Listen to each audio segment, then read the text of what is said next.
আসসালামু আলাইকুম এভরিওয়ান, সবাই কেমন আছেন? আশা করি সবাই ভালো আছেন। আজকে আপনাদের সাথে শীতের খুবই মজার একটা সবজি রান্না করে দেখাবো। এমনকি এটা আমাদের নবীজিরও খুবই পছন্দের একটা সবজি ছিল। সেটা হলো লাউ। লাউ এমন একটা সবজি যেটা ছোট বড় সবারই মনে হয় খুবই পছন্দ। তবে রান্না হবে আজকে ছোট চিংড়ি মাছ দিয়ে। লাউটা আসলে খুবই মজা। চিংড়ি মাছ দিয়ে রান্না করলে এরকম দেশীয় চিংড়ি মাছ। তো আমি এখানে নিয়ে নিয়েছি হাফ কাপ ছোট চিংড়ি মাছ, একদম সুন্দর করে পরিষ্কার করে নিয়ে নিয়েছি। আর এখানে নিয়েছি লাউ। লাউটাকে একটু মোটা করে কেটেছি, তা নাহলে লাউটা একদম কচি ছিল, গলে যাবে। ভালো করে সব পরিষ্কার করে নিয়ে চলে যাচ্ছি রান্নার মূল পর্বে। তবে বেশি একটা মশলা ইউজ করব না, যেহেতু চিংড়ি মাছের রান্না। ফ্রাইং প্যানের মধ্যে আমি তেল দিয়ে দিয়েছি, সয়াবিন তেল। এখানে 1 চামচ এখানে দিচ্ছি হলো রসুন বাটা এবং পেঁয়াজ বাটা, হাফ চামচ হলুদে গুঁড়ো, স্বাদ অনুযায়ী লবণ এবং চিংড়ি মাছগুলো দিয়ে এখন আমি এগুলোকে কষিয়ে নেব।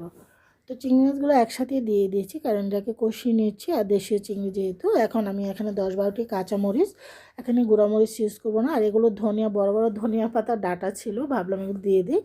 ধনিয়া পাতার থেকে কিন্তু ধনিয়া পাতার ডাঁটাতে কিন্তু ফ্লেভার থাকে বেশি। যেহেতু আমি এখানে আদার্স কোনো মশলা ইউজ করছি না, এই ডাঁটাটা দিলে কিন্তু লাউয়ের টেস্টটা কিন্তু দারুণ আসে।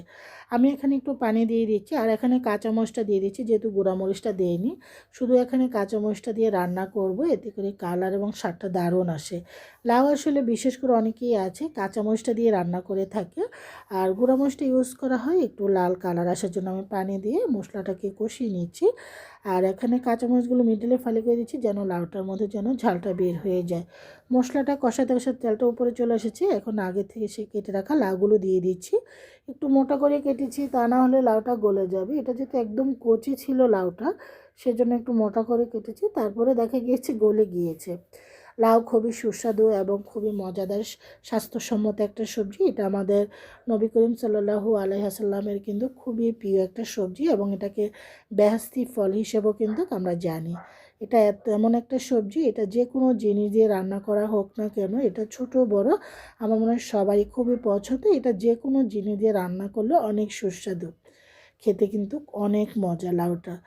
তো এখন আমি লাউটাকে ভালো করে নেড়ে চেড়ে কষিয়ে নিয়েছি। আমি কোনো পানি দিচ্ছি না এখন। আর লাউটা, যেহেতু লাউ কিন্তু একদম পানীয় জাতীয় সবজি, সেটা থেকে কিন্তু প্রচুর পানি উঠবে অলরেডি। তো এইভাবে করে নেড়ে চেড়ে আমি উল্টে দিচ্ছি। আর চিংড়ি মাছ যেহেতু লাউ, এটা একটা অন্যরকম কম্বিনেশন, অন্য কিছু ছাড়াও। আর দেশীয় চিংড়ি মাছ দিয়ে রান্না করলে তো খুবই সুস্বাদু। আজকাল তো আসলে এ ধরনের চিংড়িগুলো কমই পাওয়া যায়। বাজারে উঠলে দেখা গিয়েছে যতই দাম হোক না কেন, এই ছোটো চিংড়িটা সবাই খুবই পছন্দ করে বেদা, হয়তো উঠলে হয়তো দাম দিয়েও নিয়ে যায় অনেকে। তো এখানে আমি আবারও প্রায় কয়েকটি কাঁচামরিচ কেটে দিয়েছি। আমার কিন্তু লাউ চিংড়িটা হয়ে গিয়েছে। আমি এখানে সামান্য একটু পানি দিয়েছিলাম অফ ক্যামেরায়, বেশি একটা দিইনি।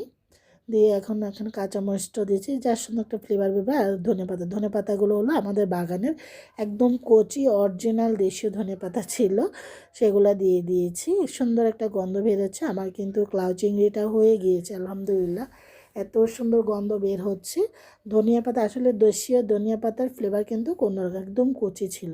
একটা সার্ভিং প্লেটে সার্ভ করে নিচ্ছি। আলহামদুলিল্লাহ এত মজা হয়েছে। যারা ডায়েট করছেন, এরকম 2-3 বাটি লাউ খেলে কিন্তু কেনাফ, আর কোনো কিছুই লাগে না। খেতে কিন্তু দারুণ। এটা রুটি পরোটার দিয়ে খেতে কিন্তু অনেক ভালো লাগে, সাদা ভাতের সাথে দারুণ।